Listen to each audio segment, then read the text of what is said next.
TV Liberté, nous filons au cinéma avec deux compères, Frédéric et Louis, bonjour. Bonjour Anne. Alors, vous êtes allés voir le grand opus de Walt Disney, La Belle et la Bête. Alors déjà, Walt Disney, moi, m'avait spécialement ravi quand il avait remis Cendrillon il y a quelques années à l'écran. C'était la magie de Walt Disney, c'était très beau. Le seul bémol, je ne me souviens plus du nom de l'acteur qui jouait le prince charmant, qui avait une tête de niais totale, qui n'était vraiment pas dans le rôle. Mais sinon, c'était absolument merveilleux. C'était la magie de Walt Disney. Alors là, ils ont essayé de nous recréer une magie en faisant ce film La Belle et la Bête. Alors je rappelle que La Belle et la Bête était un conte du Moyen-Âge qui a été mis sous forme littéraire, disons, par une auteure qui était Madame de Beaumont en 1757, en plein XVIIIe siècle. Donc le film démarre, nous l'avons tous les deux, alors attaque ou défend. Ah, bon, on va déjà présenter, je pense effectivement rapidement pour rappeler, oui. Voilà, nous sommes dans un petit village au beau milieu de la France cette jeune fille lettrée qui lit, c'est l'une des rares à pouvoir lire, était prise évidemment de littérature et cherche à s'échapper, à échapper au sordide quotidien qui lui est réservé et notamment au coureur de jupons Gaston. Voilà. Au quotidien des femmes, parce qu'une femme qui s'intéressait à la lecture, ça n'intéressait personne aussi. Ça, c'est certain. Et donc, par le biais de son père, à qui il va arriver quelques petites mésaventures, elle va finir par arriver dans un château enchanté, prendre la place de son père qui, pour avoir cueilli une rose, méritait l'emprisonnement à vie ou la peine de mort. Et donc, pour sauver son père, celle-ci va accepter de se sacrifier, de prendre sa place et de vivre aux côtés de cette bête monstrueuse qui la retient prisonnière. Alors, effectivement, donc c'est un film qui parle d'un exemple d'émancipation des femmes, si on veut, puisque Madame de Beaumont l'avait fait aussi un peu dans ce style-là, de ce conte moyenâgeux, puisque déjà elle est nettement supérieure à la condition féminine de l'époque, puisqu'elle veut lire, elle s'intéresse, malgré les hommes qui n'en ont pas du tout envie, de voir une femme s'émanciper comme ça, et elle montre un courage certain, et l'amour filial aussi, puisque son père est retenu prisonnier, et elle échange, elle va là-bas. Alors, moi je trouve que dans le film, le côté positif, c'est vrai qu'on retrouve quand même la magie de Disney. Moi, je pense que le metteur en scène, Bill Condon, a dû voir sûrement le film de Jean Cocteau qui a paru en noir et blanc en 1947, qui était un film d'une poésie incommensurable, absolument avec sublime, Jean Marais. Parce que quand on voit par exemple les chandeliers avec les bras, etc., je pense qu'il s'est inspiré de ça pour nous faire les petites pendules, tout ça qui sont animées. Et ça, c'est une poésie et une imagination qu'on retrouve. Mais je me demande d'ailleurs si les studios Disney n'avaient pas eux-mêmes déjà, après je ne sais plus qui l'avait réalisé, qui avait été en charge de la réalisation, mais n'avaient pas été fortement marqués par Cocteau. Alors je ne sais plus effectivement. Il y a des chances.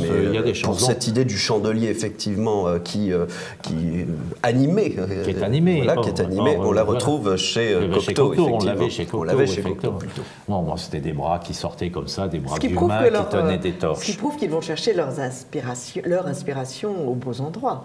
En France, mais tous les contes moyenâgeux français ou les contes de Grimm, etc., ont tous été récupérés et mis en scène par les Américains. Avec non, mais je veux dire la référence à Cocteau. Ah, la référence à Cocteau, oui, ils connaissent très bien le cinéma français. Oui. Ils ont beaucoup d'admiration. Je parle des gens d'un certain niveau dans le cinéma américain. Oui. Je peux vous dire qu'à chaque fois que j'allais à Los Angeles et qu'on parlait avec des producteurs, des gens comme ça, ils ont une admiration pour le cinéma français. Ils savent que nous sommes à la base du cinéma, que nous avons inventé le cinéma, et ils savent que nous avons des grands metteurs en scène. Et vous prenez des gens comme Scorsese, ils ont des admirations folles pour des Truffaut. Merci pour ce passage cocorico, Frédéric. C'est quand même très agréable. Il faut le rappeler. Non, bah oui, malheureusement, le cinéma français n'est plus beaucoup à la hauteur de ce qu'il était avant.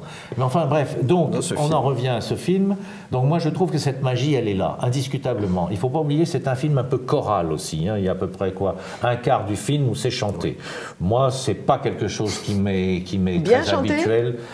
Alors, Il y a du bon et il y a du mauvais. Il y a quelques scènes qui sont bonnes et il y en a beaucoup de scènes chantées qui, à mon avis, sont ratées. Personnellement, je les trouve ratées. J'avais trouvé moi-même également, ne serait-ce déjà dans le dessin animé d'origine, ce genre de chansons, les chansonnettes au bout d'un moment, ça suffit, c'est très kitsch et c'est quand même assez pauvre au bout d'un moment. Oui. Mais bon, bah, l'exaltation de l'amour naissant et autres, bon l'amour naissant, mais pour une bête. Donc, à la rigueur, ce serait intéressant, mais les chansons ne creusent pas vraiment ce genre de choses. Donc c'est un petit peu dommage. Quand on est dans le petit village, c'est vrai. Moi, je pense que toute la magie, c'est quand on est dans le château. Oui, c'est vrai. Bah, le côté féerique arrive à ce moment-là. Et ça, Walt Disney, personne ne fera mieux que Walt Disney. C'est vraiment. Alors on y croit ? Alors on y croit, c'est un conte, on y croit pas. Le problème, d'abord, c'est Emma Watson qui est très bien dans le rôle. Elle est très bien, jolie, elle est bien, c'est sobre, c'est une bonne actrice, elle est impeccable là-dedans. Bon, alors le garçon, lui, c'est bien, mais enfin on le voit qu'à la fin, il fait un petit peu... surtout, il a une tête de monstre. Alors, le monstre de Cocteau, c'était un peu cette tête de lion.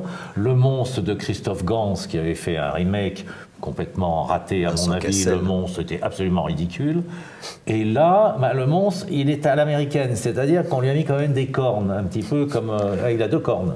Il fait un peu faune, en fait. Il fait un peu faune, diable, un petit peu comme vous l'avez dans les comics américains.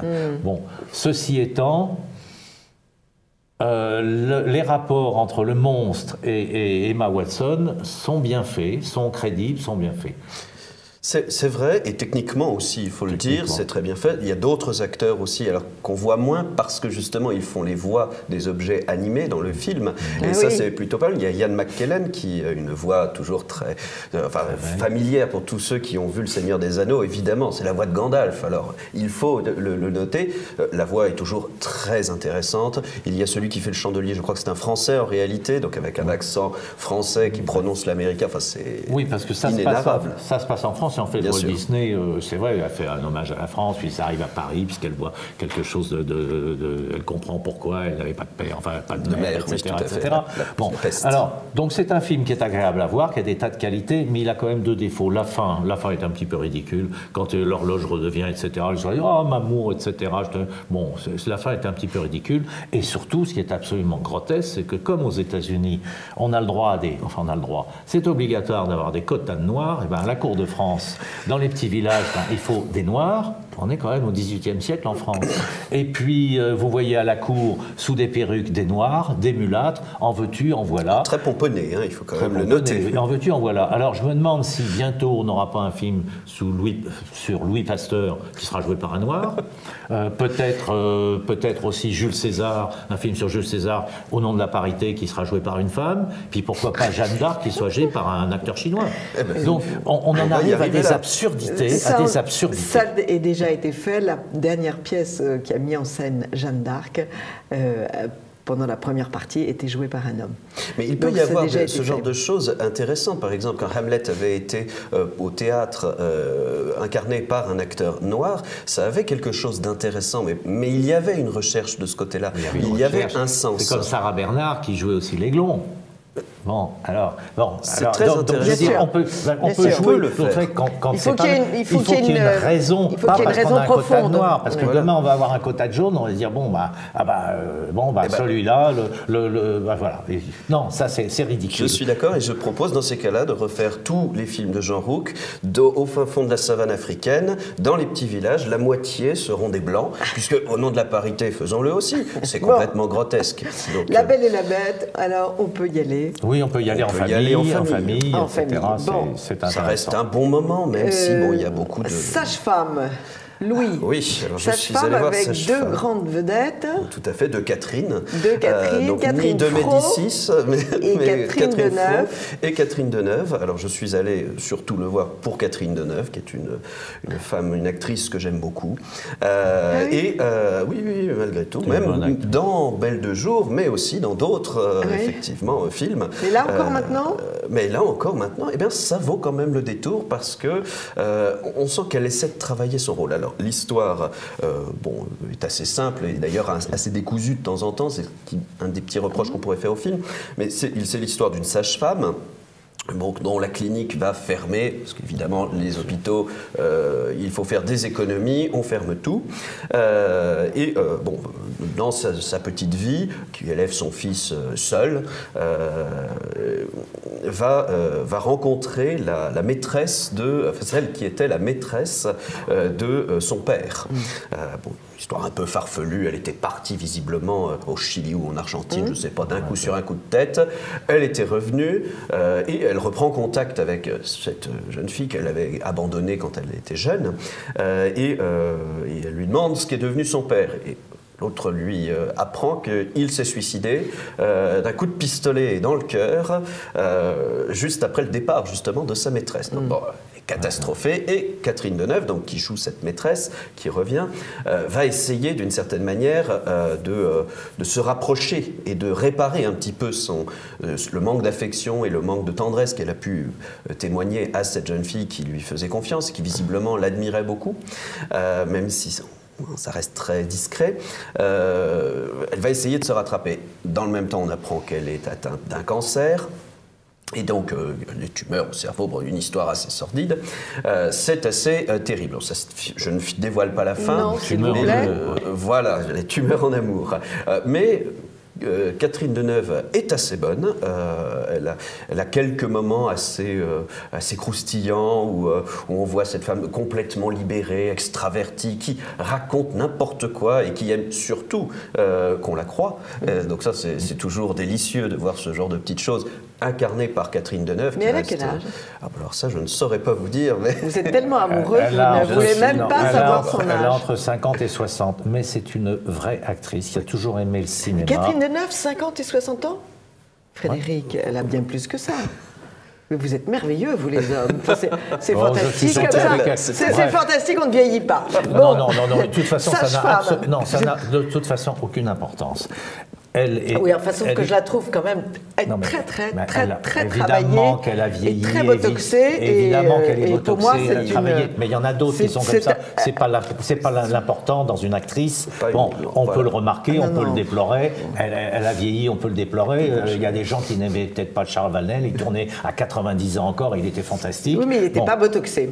Non, mais ça n'a aucune importance. Mais en tout cas, le film est intéressant. Voilà. Et c'est une vraie performance de sa part.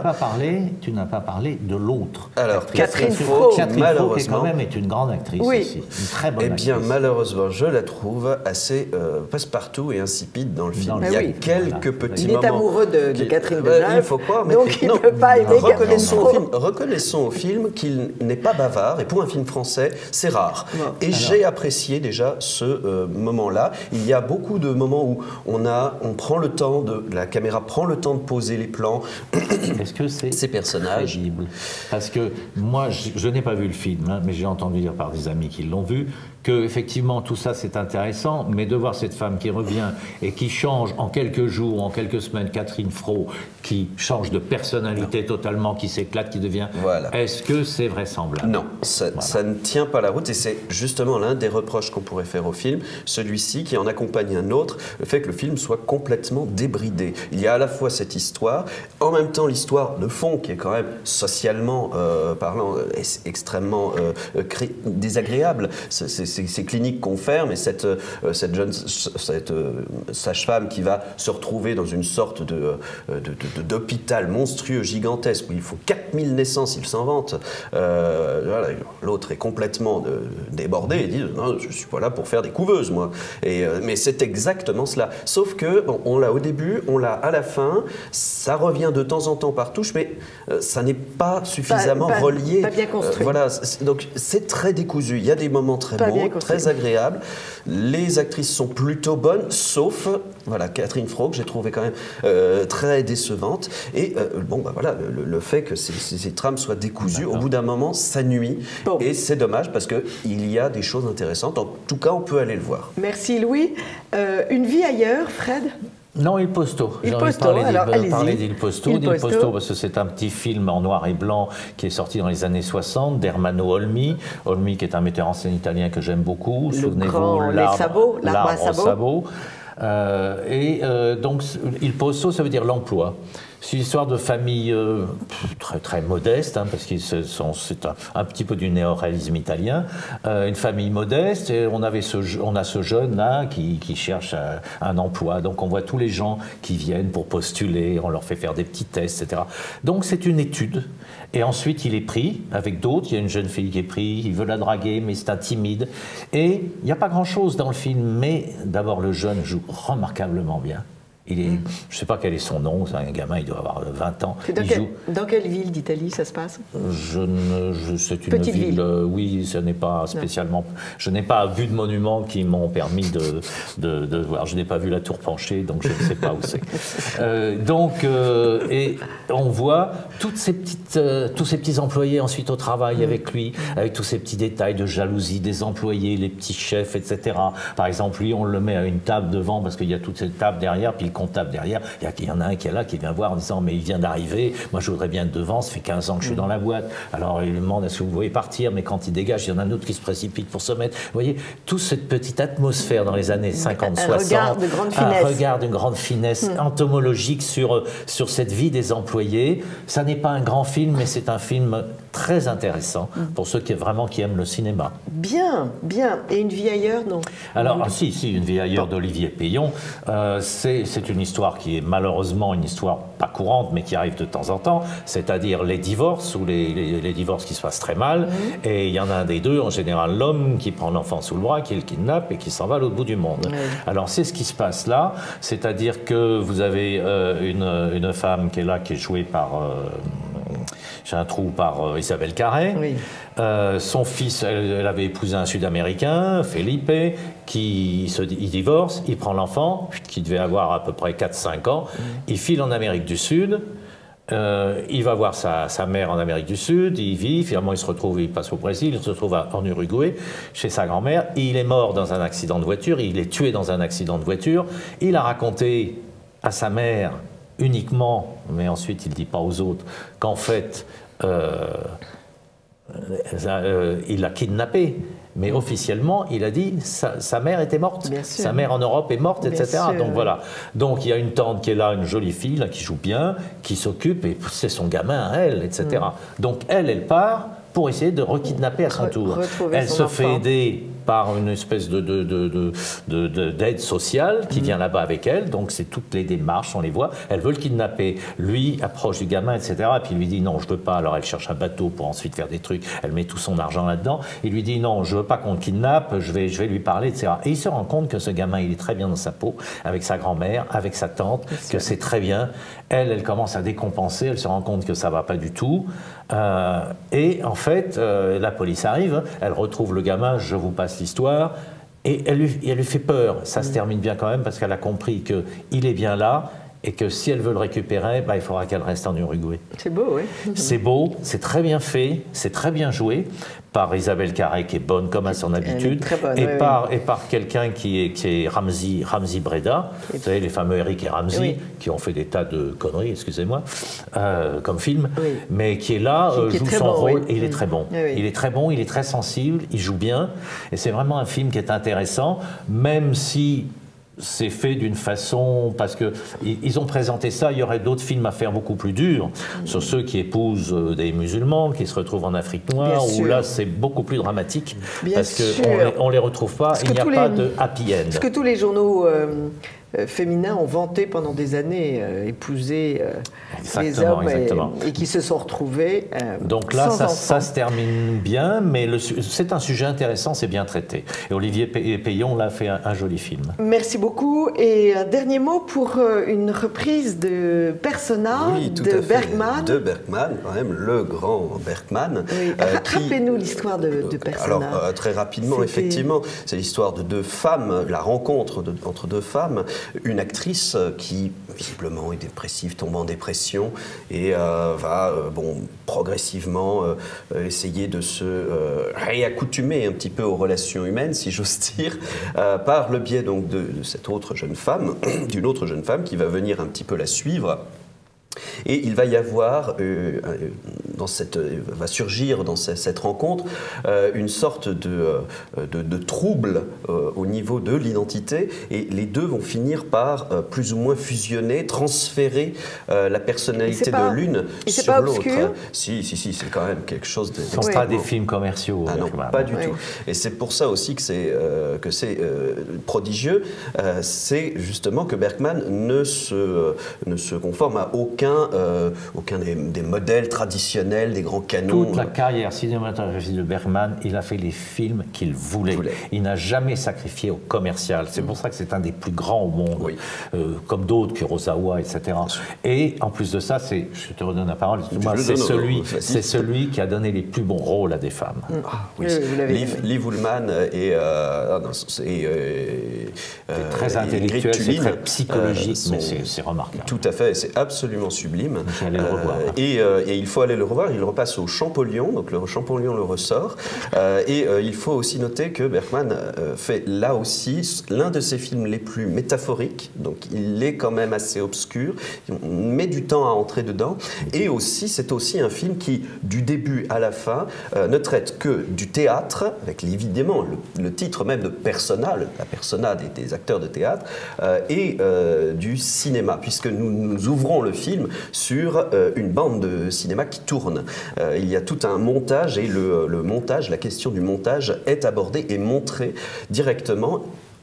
Avec En Surimpression, il faut tout de même rajouter, puisque Bergman n'est pas un auteur chrétien, on pourrait le dire, il est quand même foncièrement athée, et ça se voit dès le début, et à ce montage est juxtaposé un détail de la crucifixion avec un clou enfoncé dans une main, et évidemment, on sait tous à quoi cela fait référence. Et donc, ce film est extrêmement métaphorique, très profond, mais prodigieusement intéressant, et effectivement, c'est une entrée dans l'univers féminin, dans l'intimité féminine, telle que seul Bergman a su les faire, peut-être dans Le Silence aussi, où il a parfaitement su le faire. Et ne pas oublier qu'il a d'autres films, comme Le Septième Ciel, qui est une merveille, la partie d'échec contre la mort à la fin. Spielschach mit Död. Les Fraises sauvages, enfin, allez voir ce cycle Bergman. Ah oui, de toute façon. Merci beaucoup à tous les deux. Alors, je résume. La Belle et la Bête, Sage-femme, Il Posto, Une vie ailleurs et Persona de Bergman. Ben voilà un très très bon programme. Merci beaucoup. Pour ne pas inquiéter les téléspectateurs, parlons de l'affiche. Nous avons pris l'affiche d'un film précédent sur La Belle et la Bête. Si je peux en dire un mot, c'est un film de Christophe Gans que j'ai connu, c'est un metteur en scène que je connais, qui fait des très belles choses formelles, qui est malheureusement trop intéressé par les BD dans sa carrière. Et ce film-là, il a fait l'erreur, mais peut-être c'était une erreur voulue, parce qu'il avait pris quand même une actrice qui est la fille d'un producteur célèbre, et il a voulu donner tout l'intérêt à Belle et non pas à la Bête, ce qu'avait compris Cocteau. Ce que Cocteau avait compris, c'est que c'est la Bête, le personnage intéressant, voir comment il réussit à séduire. Et son film était un peu raté, quand même, il faut le dire, il n'a pas enthousiasmé les foules. Le faire reposer sur Léa Seydoux. Mais l'affiche est très belle. Bon, l'affiche est très belle. Voilà pourquoi elle est là. Merci beaucoup à tous les deux et à la semaine prochaine. Au revoir, chers amis de TV Liberté.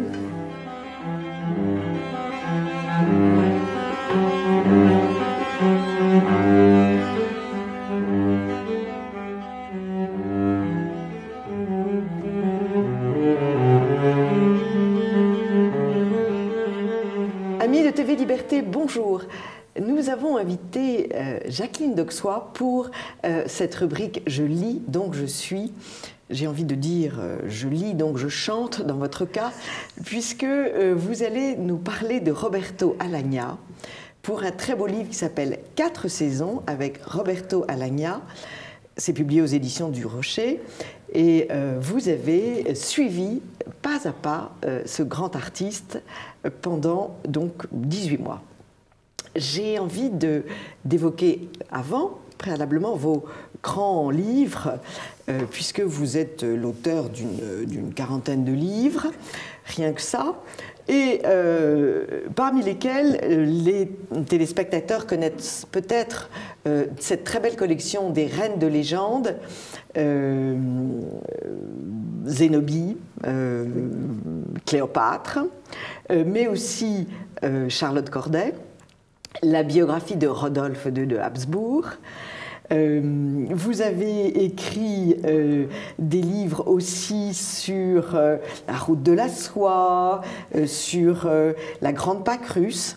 Vous avez écrit à quatre mains avec Vladimir Volkov un très joli roman qui s'appelle Alexandra.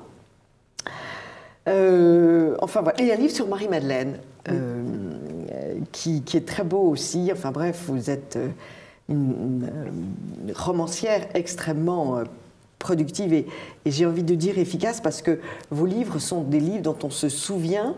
Ce sont des livres très profonds dans lesquels vous intervenez. Vous ne racontez pas des histoires qui ont été racontées mille et une fois, puisqu'en fait la vie de Charlotte Corday, de Cléopâtre, a été racontée des milliers de fois. Mais vous, c'est toujours votre point de vue et c'est toujours très profond et intelligent. Alors, l'opéra. Vous êtes tombée petite fille dans l'opéra, je crois savoir. Oui, ma famille m'a fait tomber dans l'opéra, ça faisait partie d'un contexte. Et là, maintenant, comme moi, c'est j'écris, donc je suis, sinon je meurs. Ce que j'aime, il faut que ça finisse en livre. C'est incroyable. Et si j'arrive pas à faire finir en livre, je suis morte. Donc, il faut ressusciter sans arrêt. Donc, écrire, il n'y a rien de plus beau. Et l'opéra, c'est ça. L'opéra qui c'est toujours une histoire de vie et de mort. Voilà, et qui très souvent peut être ennuyeux. Il y a des mises en scène qui peuvent être des catastrophes où on dort, j'allais dire pas debout, mais assis. L'opéra, quand c'est ce dont on rêve, on a là un concentré de la vie, de la mort, de l'amour, de la trahison, de la vengeance, de la violence, de tout ce qui fait la nature humaine. Et quand c'est réussi, toute l'équipe, et surtout les chanteurs, mais toute l'équipe, c'est un travail de plusieurs, arrive à nous transporter hors de nous dans le rêve de ce qu'on aurait pu vivre et de ce qu'on aimerait vivre. Et de ce à côté de quoi on est tout le temps à côté. Et donc l'opéra nous vient en plein dans le cœur. Et Roberto Alagna a dit quelque chose qui au début ça m'étonnait beaucoup. Il a dit que tous les gens qui aimaient la musique, j'espère ne pas le trahir, un jour ou l'autre vont finir par l'opéra. Bien sûr. Voilà. Et il y a là quelque chose qui est tellement complet et qui vraiment transporte. Et comment ça semble facile de transporter 2 personnes, mais à Orange, c'est presque 10 000 personnes. Oui, c'est 10 000 personnes. Et dans les grands opéras, on est à 3 000, enfin, à peu près.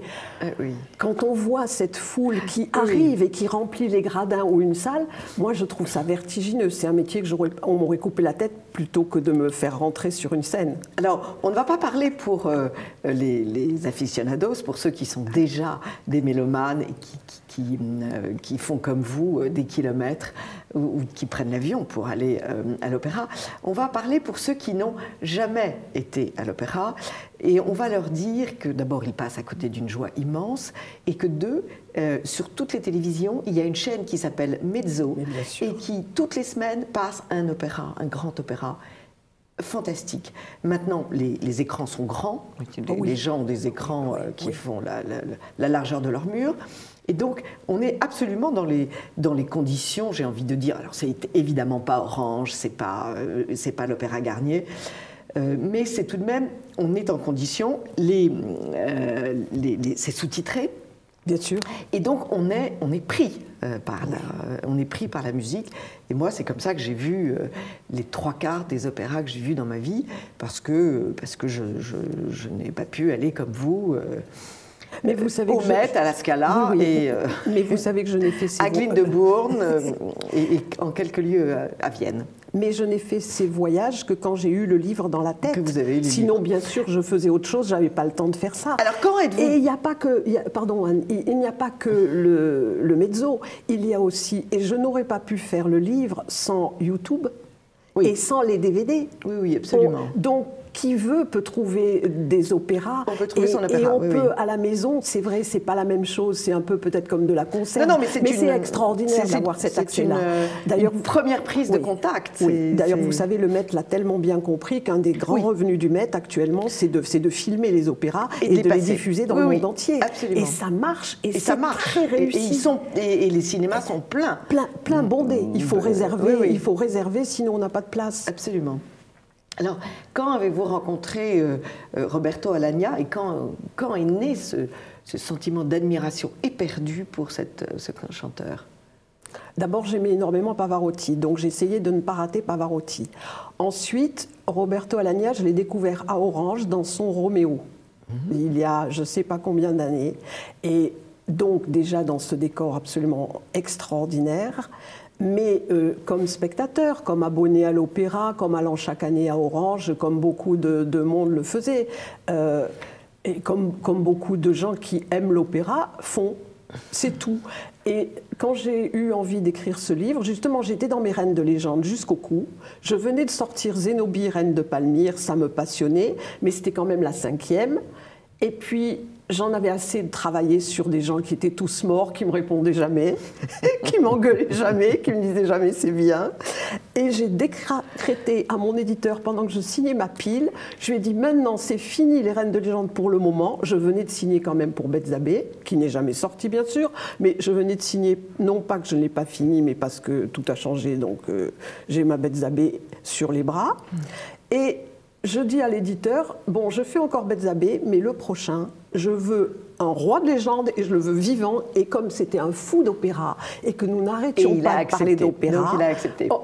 Il a dit, bon, Roberto, d'accord, Roberto Alagna. Alors, vous avez dit un nom, vous avez cité Pavarotti. C'est Pavarotti qui a en quelque sorte ouvert la carrière de... Enfin, d'abord son professeur. D'abord son professeur, son professeur, Ruiz, qui était c'est une très jolie histoire parce que c'est un homme qui aurait voulu monter sur la scène, il aurait voulu chanter Othello. Ce rêve ne s'est pas réalisé, mais il a formé Roberto Alagna qui a réalisé ce rêve. C'est déjà une très belle histoire. Pendant des années, un petit chanteur de cabaret, Roberto Alagna, rencontre ce chanteur raté qui avait travaillé dans les bastringues d'Espagne et qui, arrivé à la retraite, formait des chanteurs pour le cabaret. Et il lui découvre cette voix de ténor. Et il lui fait répéter... il le fait travailler. Othello. Et travailler Othello à 18 ans, à un alors âge que ça où ne se fait on pas. travaille Ça Alfredo, où on travaille la Traviata, on ne travaille pas Othello.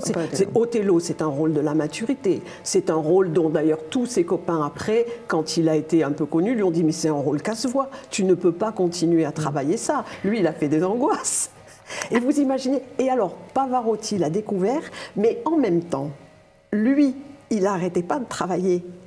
Et il venait de décrocher son premier rôle à Glyndebourne dans Alfredo. Et ça a été extraordinaire, de la Traviata, parce que quand il a passé l'audition, quand son agent lui a dit qu'il y avait une audition à passer, il est allé voir les gens, il a passé son audition et il leur a dit, vous savez, il faudra avant la première... Il n'avait jamais chanté un rôle à l'opéra. Il faudra, avant la première, que je parte à Philadelphie disputer la finale du concours Pavarotti parce qu'il avait déjà réussi les 2 premières éliminatoires.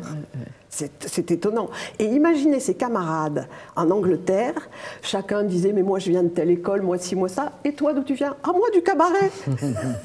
Oui, c'est vraiment une... Et sa vie est un roman. Il dit que sa vie est un opéra, oui, et c'est un roman. Né dans la banlieue de Paris, à Clichy-sous-Bois. Dans une famille modeste. Autre particularité de ce chanteur, c'est qu'il recrée ses personnages. Il ne se contente pas de chanter, il réfléchit sur ses rôles. Il travaille sans arrêt. Oui. Il réfléchit sur les rôles. Lorsqu'il y a une œuvre littéraire préexistante, il la connaît. Othello de Shakespeare, il l'avait lu en 5 ou 6 langues et ça ne lui suffisait pas. Il y en a une, il m'a dit, je veux encore le lire, je ne sais plus en quelle langue.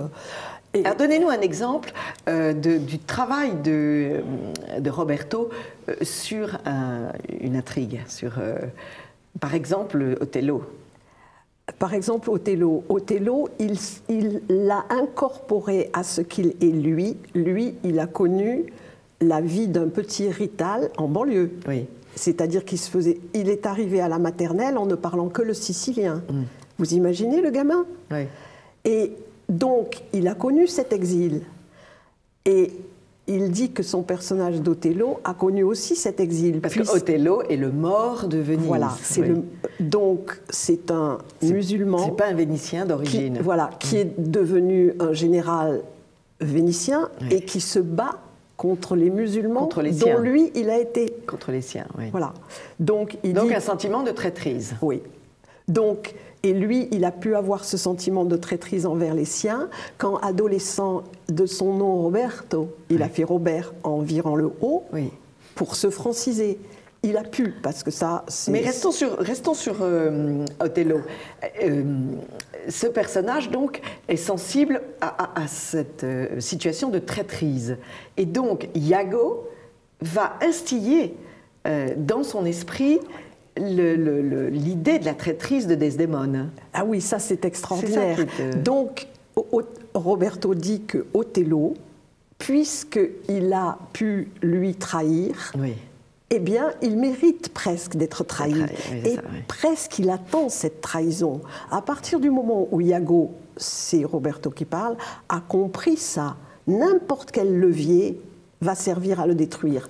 Et donc, les gens en général disent « mais c'est idiot, comment un homme pareil, comment ce général brillantissime peut se laisser, entre guillemets, avoir ». Oui, il explique la psychologie du personnage et donc, du drame. Une fois qu'il a compris parfaitement ce personnage et qu'il l'a intégré à lui, eh bien, il donne sur scène des choses complètement exceptionnelles. Oui, bien sûr. Parce qu'on est réellement, on n'est plus dans l'interprétation, on est dans l'incarnation. Et en ce moment, c'est ce qu'il fait avec Carmen. Son Don José a pris ses racines dans Prosper Mérimée. Il a pris ses racines dans le premier opéra qui a été joué à Paris et depuis on a coupé. Mais il le nourrit de tout ce qu'il sait du personnage. Quand on a un livret, parfois on a l'impression qu'on lit un os. Et lui, il met dessus la chair et le sang. C'est ce que je trouve exceptionnel chez lui, à la fois le chant et le jeu de tragédien. Ou de comédien. Autre particularité, c'est cette espèce de recherche incessante de la perfection. Oui, vous l'avez suivi et vous avez surpris chez lui cette obsession de la note parfaite.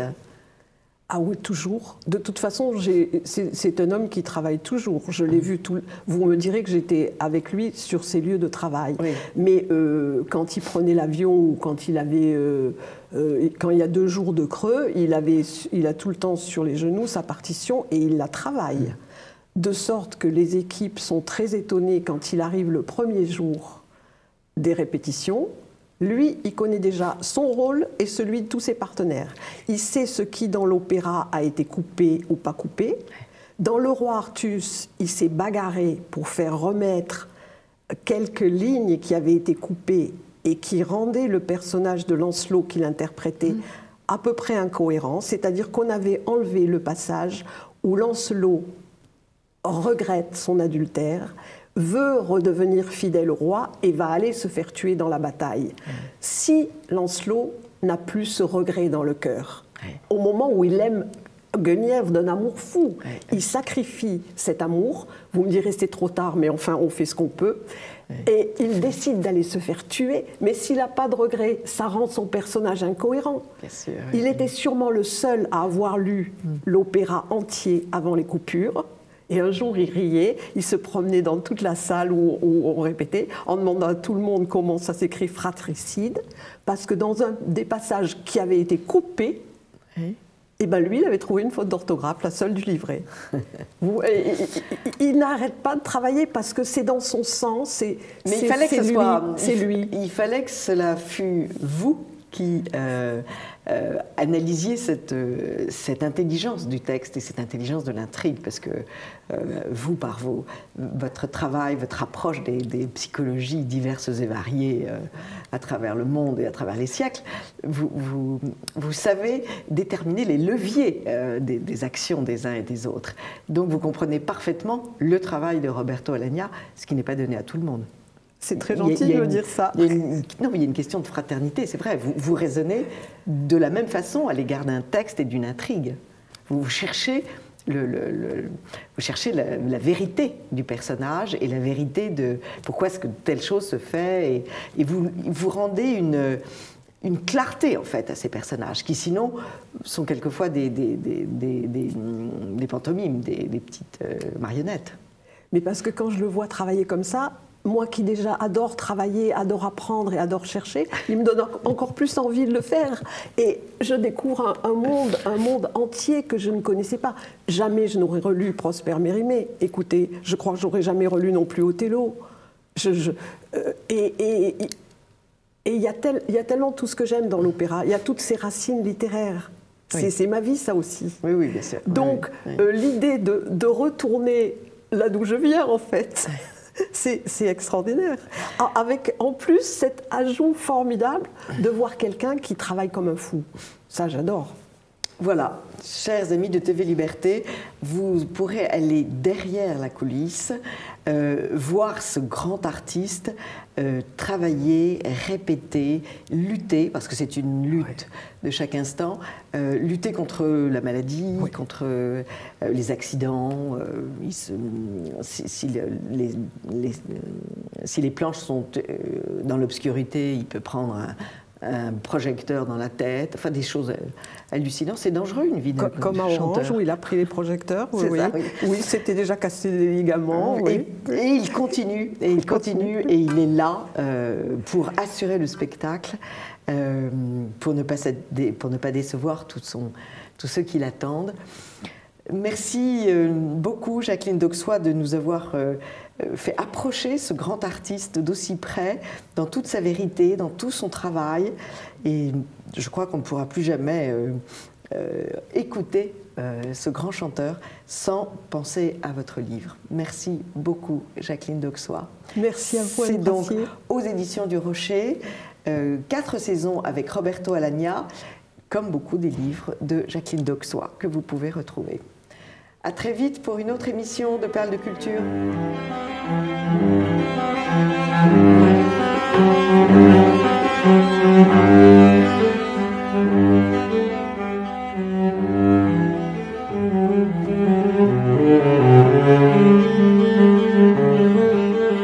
Amis de TV Liberté, bonjour.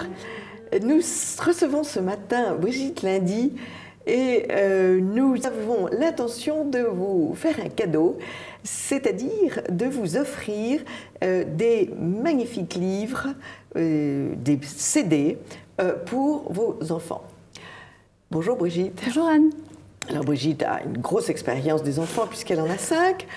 Et donc, nous allons, avec son aide, vous présenter d'abord une revue fantastique dont nous vous avions déjà parlé, qui s'appelle Tétras Lire. Tétras Lire, c'est une revue pour quel âge, Brigitte? Alors, c'est une revue pour les 8-12 ans, donc pour des lecteurs... Pour déjà des enfants, confirmés, voilà, des lecteurs confirmés. C'est une revue mensuelle, donc qui sort tous les mois, avec un concept finalement assez simple, c'est-à-dire faire découvrir aux jeunes lecteurs un auteur de la littérature classique, donc française ou non d'ailleurs, soit par une nouvelle, soit par un extrait de roman. Donc la revue commence par un court éditorial qui va donner le thème du mois parce que l'auteur va se... Qui est très joliment écrit. Qui est très court. Je vais donner un exemple. L'avant-dernier numéro, donc, ça s'appelle Pinceau et c'est une nouvelle de George Sand. Voilà. Et voilà ce texte que je trouve très beau. L'art est un monde à part. Regarder un tableau, contempler une sculpture, écouter un morceau de musique, c'est quitter la terre ferme pour entrer dans une autre réalité. Tétras Lire t'invite ce mois-ci à un voyage extraordinaire entre les soies d'un pinceau parmi les couleurs entremêlées d'une palette de peinture sur la surface encore humide d'une toile fraîchement peinte. En suivant les aventures de la fille d'un peintre, tu découvriras comment le talent vient aux enfants qui aiment dessiner. Cette nouvelle de George Sand, qui s'appelle Le Château de Pic Tordu, que je ne connaissais pas, est très jolie, très instructive. Et alors, il y a déjà une petite présentation de l'auteur. Présentation de l'auteur. De George Sand. Voilà. George Sand a écrit des contes de grand-mère qui sont tout à fait... d'où est tiré cet extrait. Alors, l'intérêt de ces histoires, c'est que ce ne sont pas des histoires simplifiées. Non. Le vocabulaire n'est pas simplifié. Non. C'est vraiment le texte original. Et mais il y a des notes... Voilà, des notes dans les marges qui vont donner les définitions des mots difficiles. Donc l'enfant n'est pas coupé dans sa lecture tous les 3 mots. Et puis la lecture sera plus fluide, de fait. Et c'est là où c'est intéressant, justement dans le fait que ça ne soit ni réécrit ni simplifié, c'est vraiment le texte brut. Donc l'enfant a vraiment l'original et ça peut lui donner vraiment le goût de la lecture et de pouvoir poursuivre plus tard en se disant tiens, tel livre, j'avais lu un extrait. Eh bien, je vais le lire en entier. Entre autres, il y a 2 ou 3 mois, c'était Alexandre Dumas avec les 3 mousquetaires. Eh bien, c'est un extrait des 3 mousquetaires qui était donné. Alors, en plus de ça, après ce conte, qui est quand même assez long, puisqu'il c'est une 50aine de pages en général. En général, là, c'est 60 pages. Oui. Alors, il y a des questions pour s'assurer que tout a été compris. Et alors, compris. Sur le début, le milieu et la fin de l'histoire. Donc, c'est pas juste 10 questions rapides. Non, c'est vraiment, as-tu bien tout compris ? Alors ensuite, peut voir s'il a bien compris. À chacun sa phrase. Il y a des citations de phrases qu'il faut rendre à chacun des personnages. Voilà, oui. Voilà. Et puis, dis-moi en plus, il y a un petit dossier sur l'art du portrait. Voilà. Alors ça, parce qu'en fait, Tétras Lire marche par thème. Oui. Donc, tout est centré autour de ce thème. Donc, pour Pinceau, c'est sur l'art. Le portrait, alors, 3 formes de portrait. Le portrait souvenir, fixer la mémoire d'un visage important ou d'un visage aimé. Le portrait d'apparat, Louis XIII, peint par Paul Rubens, Louis XIV. Et le portrait intimiste, faire transparaître le caractère. Et on voit là le délicieux autoportrait d'Élisabeth Vigée-Lebrun avec sa fille, Julie. Il n'est pas question, et nous en remercions les rédactrices de Tétras Lire, il n'est pas question des visages terrifiants, enfin en tout cas moi qui me terrifie, avec des yeux au milieu du front de Picasso. Ah non, pas du tout. Nous nous arrêtons à véritable... C'est le beau, le bien, le vrai, et dans l'art. Et puis, un peintre contemporain qui fait des portraits, qui s'appelle Jacques Rouault, et qui est de l'école de Philippe Lejeune, bien connu de nos téléspectateurs. Une interview très, très intéressante. Et alors, en plus de ça, carrément un dossier sur la peinture à travers les temps, depuis l'époque romaine. Oui. C'est une bonne introduction à l'histoire de l'art. Ah, c'est fabuleux. Et puis alors des activités. Voilà, des activités, des jeux, des thèses, des mots croisés. Alors, réaliser un portrait en ombre chinoise. Oui. Alors ça fait des années que ça me tente. Il va falloir que je passe à l'acte. Alors, je crois que dans celui d'octobre, qui était sur le roman de Renard, c'est carrément un théâtre d'ombre. Un théâtre d'ombre. Basé sur La chèvre de Monsieur Seguin. Donc, si vous avez des enfants qui aiment beaucoup bricoler, ils seront ravis avec alors, les bricolages qu'il y a dans la le portrait en ombre chinoise, c'est un portrait découpé en papier sombre sur un fond blanc. Et donc, avec une lumière et nos appareils de photo, c'est maintenant très facile à faire. Donc ça, c'est une très jolie idée. Et puis encore une autre nouvelle, voilà. La fresque, un conte chinois. Voilà. Alors là, c'est intéressant, justement, ces petits contes, c'est que c'est vraiment la littérature internationale. Donc c'est asiatique pour ce numéro. Dans un autre numéro, c'est une histoire du Pérou, ou au contraire européenne, d'Italie, d'Espagne ou autre. Donc, et puis, qui complète toujours le thème. Et puis ceux qui seraient bien accrochés à ce thème de la peinture, voilà. Dont les parents auraient plein de tableaux chez eux, et les grands-parents, eh bien, il y a des pages de bibliographie pour voilà. Indiquer ce que l'on peut lire, ce qu'on trouve dans les librairies, voilà. Avec des livres, et notamment, et alors là, c'est là qu'on voit que le travail est très bien préparé, ce conte qui est absolument fabuleux de Marguerite Yourcenar, oui. Et que Caroline Gilly lit à merveille, il faudra lui demander oui. de nous le dire, c'est Comment Wang Fu fut sauvé. Et c'est l'histoire d'un peintre qui marche dans la campagne chinoise et il est arrêté par les gardes de l'empereur.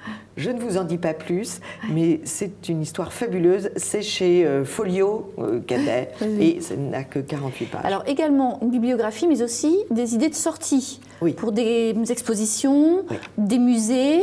Tout ce qu'il y a à faire en ce moment. Voilà, tout ce qui se fait. Et c'est des idées vraiment de sortie en famille parfois et il ne faut pas hésiter à... Absolument. Alors là, on nous invite pour ce numéro consacré à George Sand et à la peinture, on nous invite à aller au musée Eugène Delacroix, place Furstenberg. Bien sûr, on nous invite à aller voir l'exposition Vermeer. Si on peut y aller, parce qu'elle a beaucoup de succès, celle-là. Et l'exposition au Louvre-Lens, qui habiterait un peu dans le nord. L'exposition Miroir, c'est une exposition sur les miroirs dans la peinture.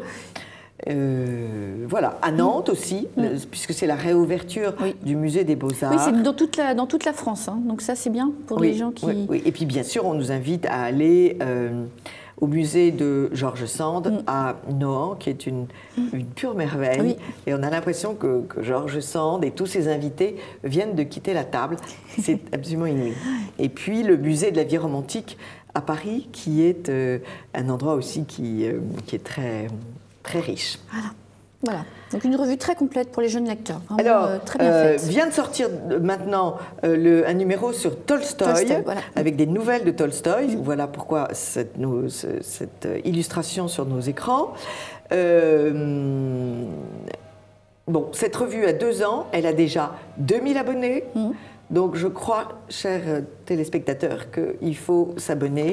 Je donne bien évidemment l'adresse tout de suite, mais vous tapez Tétras livre et lire et vous les trouvez. Alors, c'est les éditions Alba Verba, 20 quai Fulchiron, 69 005 Lyon. Et le site internet, c'est albaverba, tout attaché, .fr. Et une adresse de contact qui est sur le site. Donc, albaverba.fr. Je ne parle pas des questions triviales dessous, mais voilà, je m'abonne pour s'abonner pour 1 an, c'est 64 €, mais ça en vaut vraiment, vraiment. Oui, oui. C'est le cadeau idéal des grands-parents pour leurs petits-enfants. Voilà. Alors on a reçu aussi d'autres livres qui sont des livres très amusants, notamment La petite marchande de mots, et c'est aux éditions de Plaines en Vallée. Oui. Et c'est une jeune femme qui a eu une idée de d'écrire. Il existe des marchandes de poissons, des marchandes de boutons ou de 4 saisons, des boutiques de parapluies et des vendeurs de poulets cuits. Rosalie Tricoli ne propose rien de tout ça. Son étal est beaucoup plus original. Dans ses boîtes et ses bocaux, les tiroirs de ses placards, Rosalie range des verbes, des adjectifs, des noms communs féminins et masculins. Rosalie Tricoli est une marchande de mots. Et c'est quand même... alors, il y a celui qui vient chercher des mots d'amour. Bon. Et il y a le petit garçon qui vient chercher des gros mots. Des gros mots. Un jeune garnement entre dans la boutique. « Vous avez des gros mots ?» demande-t-il en ricanant. « Je ne fais pas cet article », répond gentiment Rosalie. « Je te propose des jeux de mots ou des mots d'esprit. Tu épateras tes amis, bien plus qu'avec ce vocabulaire pas joli. » Oui. Voilà, je trouve que c'est... Une jolie petite histoire pleine de poésie. C'est plein de poésie. Oui. Elle écrit en vers, enfin, elle essaye Oui. de faire résonner. Et elle a écrit aussi pour apprendre à avoir la tête dans les étoiles et savoir lire les La étoiles. carte du ciel. Elle a Myrtille, la marmotte, a la tête dans les étoiles. Et c'est aussi... sur l'observation de la voûte céleste, un très joli petit livre. Voilà, donc édition de Plaines en Vallée. Et l'auteur, il faudrait quand même bien l'appeler, l'auteur, Raphaël Gessic. Raphaël Gessic. Édition des deux Plaines en Vallée. Enfin, nous allons... Alors, dernier livre, parce qu'il faut quand même bien les célébrer. On en avait parlé, mais on fait un rappel. Alors ça, c'est pour un petit peu plus vieux. À partir de 9 ans. À partir de 9 ans. Oui, ça dépend de l'enfant. Oui, il faut dire que vos enfants sont quand même très précoces. Donc, alors, ce sont vos livres, Brigitte Lundy, que l'on trouve dans ce beau site internet Livres en famille. Livres en famille. Alors, c'est des livres historiques, oui. Des portraits, une collection qui s'appelle Pour Dieu et le roi, donc c'est sur la guerre de Vendée, avec Stofflet, avec Cattolino et... en Vendée. Le premier, c'est la guerre de Vendée en général, et on passe sur les chefs vendéens ensuite. Voilà. Et puis, un livre chrétien, Pour Dieu, avec Sainte Philomène, cette sainte qui est... Voilà. Une petite introduction à la vie de... Très attachante, très très joliment illustrée par Elisabeth Cugnet, qui est vraiment... c'est vraiment une très très jolie... illustration. Vous initiez vos enfants à l'enluminure, ce qui est quand même extrêmement important. Je rappelle que tout est joué avant 10 ans et que si nos enfants n'ont rien vu de beau avant 10 ans, ils seront beaucoup plus difficiles à conduire au beau. Donc, avant 10 ans, grands-parents et maman et papa, foncez et n'hésitez pas à provoquer toutes les occasions. Les éditions Terramar distribuent les œuvres d'une jeune femme qui s'appelle Elisabeth du Barret, B-A-R-E-T, qui habite en Bretagne, je crois, que je ne connais pas, mais j'ai écouté tous ses livres et je les ai trouvés jolis. Si vous connaissez, chers amis de TV Liberté, si vous connaissez les disques de Henri Dess, qui ont tout de même quelques années, 25 ans maintenant, et qui m'ont régalé, je les ai mis incroyablement avec mon petit garçon, je les ai répandus avec mes neveux et nièces, et aujourd'hui ils ont 35 ans, et ils sont encore capables de chanter au marché, au marché. Tu peux tout trouver. Et alors, ceux qui ont aimé Henri Dess, ceux qui ne le connaissent pas, il faut le découvrir. Et puis il y a cette nouvelle personne, donc Elisabeth du Barret, qui chante avec maman, avec papa et mes animaux préférés. Alors, ce sont des textes.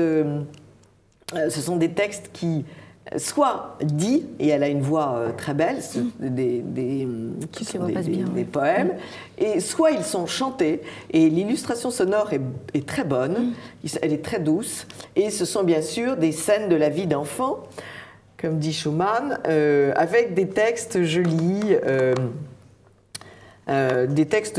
jolis du genre « Mon doudou ne sent pas mauvais ». Mais quand on sait ce que c'est qu'un doudou... Alors, mon doudou ne sent pas mauvais. Mon doudou, il a mon odeur, il sent le chocolat au lait. Avec lui, je n'ai jamais peur. c'est vraiment le mental de l'enfant. Oui, oui. Avec mon doudou, je n'ai jamais peur. Donc vous pouvez trouver Elisabeth du Barret, c'est Bleu Turquoise édition et c'est distribué par les éditions Terramar qui sont faciles à trouver sur Internet. Et puis, qu'est-ce que nous voulions évoquer aussi? Ah oui, nous voulions évoquer aussi deux CD que j'ai réalisés. L'un, ce sont les contes d'Andersen, chez Rejoice, cette maison d'édition qui est à Versailles, qui a un site internet, donc c'est facile à trouver. Le vilain petit canard et l'Invalide. L'Invalide, oui. Alors, vous les avez entendus avec vos enfants. Oui. Alors, racontez comment ça se passe. Alors, ils savent comment manier l'appareil pour mettre les disques. Alors, de temps en temps, on l'entend qu'il marche tout seul, mais ça ne me dérange pas dans le sens où ils ont leurs disques sur place. Et ils l'écoutent, soit ils restent devant l'appareil, soit ils l'écoutent tout en faisant autre chose, et ils retiennent. Ils retiennent, c'est ça qui est inouï. Ils retiennent, et ils se le mettent en boucle et ils retiennent, et puis ils parlent. Ils sont capables de le réciter après par cœur. Oui, réciter par cœur, même d'anticiper la réponse, d'anticiper ce qui va se dire. Et ils aiment énormément, ou même quand il y a une chanson, de pouvoir rechanter la chanson. Et j'aime beaucoup parce que justement, pour eux, ça leur fait un fond sonore avec une jolie histoire, avec de la jolie musique. Alors, est-ce que vous connaissiez, oui, la jolie musique, vous avez raison d'en parler, puisque c'est illustré musicalement par Vladimir Chevel au violoncelle. Au violoncelle, oui, tout à fait. Avec la musique de Peer Gynt. Donc, oui, tout à fait. Donc déjà, au point de vue de l'éducation musicale, voilà, Peer Gynt, c'est une des plus belles musiques qui soit. Et j'ai trouvé que c'était une musique, c'était une mélodie que les enfants pouvaient comprendre. Oui, tout à fait. Qui va très bien, oui, qui va très bien. La naissance du matin avec cette histoire. Oui, avec. Alors, est-ce que vous connaissiez, bon, le vilain petit canard, tout le monde les connaît, mais est-ce que vous connaissiez l'Invalide? Non, l'Invalide, c'est très peu connu. Et quand j'ai essayé de trouver sur Internet où on peut les avoir, les contes d'Andersen, eh bien celle-là n'apparaît quasiment pas. Ouais. Alors qu'on trouve La Reine des Neiges, on trouve Le Vilain Petit Canard, on trouve Le Petit Soldat de Plomb, mais pas celle-ci. Oui, mais moi, vous savez, d'abord je connais mon Andersen par cœur, parce que j'ai une passion pour Andersen. Je crois que j'ai appris à lire dans Andersen. Tous les contes d'Andersen devraient être dits. Si c'était possible, j'aimerais faire une bibliothèque sonore des contes d'Andersen, tellement ces contes sont riches. Oui. Alors, c'est l'histoire d'une famille modeste. Lui est aide-jardinier et ils sont invités au château à Noël pour recevoir des cadeaux. Des cadeaux, voilà. Et la comtesse au château donne aux enfants des pièces de tissu pour faire de beaux vêtements. Oui. Et à l'Invalide, puisqu'il y a un petit garçon qui est sur son lit, qui ne peut pas marcher, elle donne un livre. Et alors, l'aide-jardinier n'est pas content du tout, parce que ça ne sert à rien, un livre. Oui, on a besoin, ça aurait été plus intéressant de donner une blouse robuste. Et donc, robuste. Ce conte, je n'en dis pas plus, ce conte est la justification du pouvoir du livre. Parce que le petit garçon, grâce à ce livre, va décrypter le monde, va expliquer le monde. À son père et à sa mère. Et à sa mère. Et de ses parents qui râlent tout le temps, il va faire des gens qui finalement vont rire. Et l'instituteur va passer à côté de la maison, va entendre rire et se dire mais qu'est-ce qui se passe? Est-ce que vous avez gagné au loto? Qu'est-ce qui se passe? Non, il nous a fait rire avec une histoire. Et à partir de là, tout s'enclenche. Je vous conseille ce livre qui est bien joli, qui s'appelle donc Contes Andersen, Le Vilain Petit Canard, l'Invalide. C'est chez Rejoice et c'est dit par quelqu'un que vous connaissez bien, Anne Brassier et un ami, Yves Tarantic. Et le deuxième livre, alors, c'est un livre qui s'appelle Mon cahier de poésie, c'est toujours chez Rejoice, et c'est assez fantastique. C'est Rejoice qui m'avait demandé d'aller dans une école, c'est l'école Saint-Pédis à Saint-Cloud, de recruter des jeunes enfants et de leur faire dire des poèmes.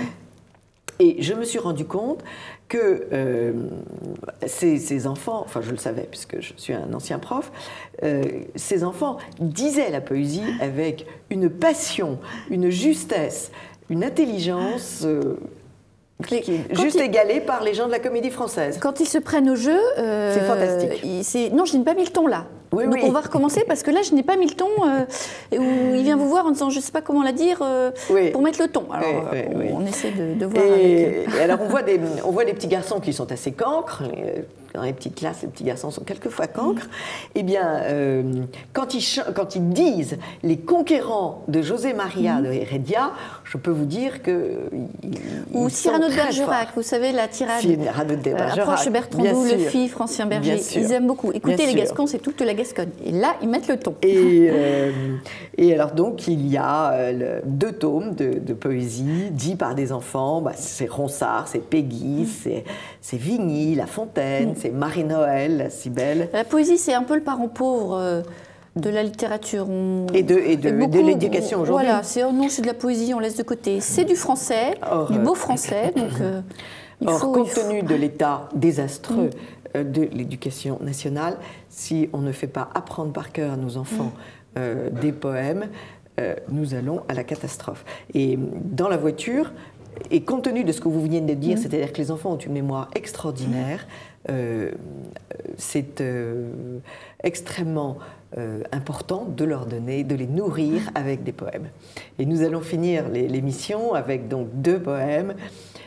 Hiver, vous n'êtes qu'un vilain de Charles d'Orléans et Les conquérants de José María de Heredia, parce que la voix du petit garçon qui l'a dit est totalement extraordinaire.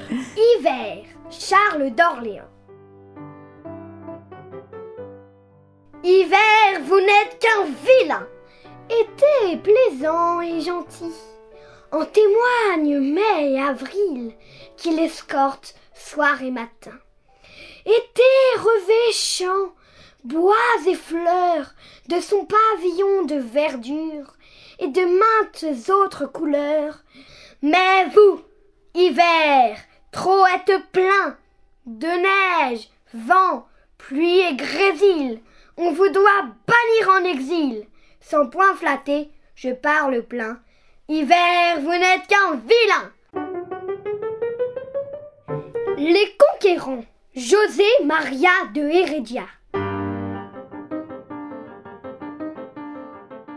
Comme un vol de gerfaux hors du charnier natal, fatigués de porter leur misère hautaine, de palos de moguer, routiers et capitaines, partaient ivres d'un rêve héroïque et brutal. Et tout ça, vous le trouvez chez Rejoice, qui a aussi beaucoup de livres, d'autres CD pour les enfants et des contes, notamment des contes de Noël. Et puis bien sûr, tout ça, vous pouvez le trouver, presque tout cela, vous pouvez le trouver à lire en famille. Non, livres en famille. Merci beaucoup, merci Anne. Brigitte Lundy, et nous vous préparons une autre moisson pour dans quelques temps. À bientôt, chers amis de TV Liberté.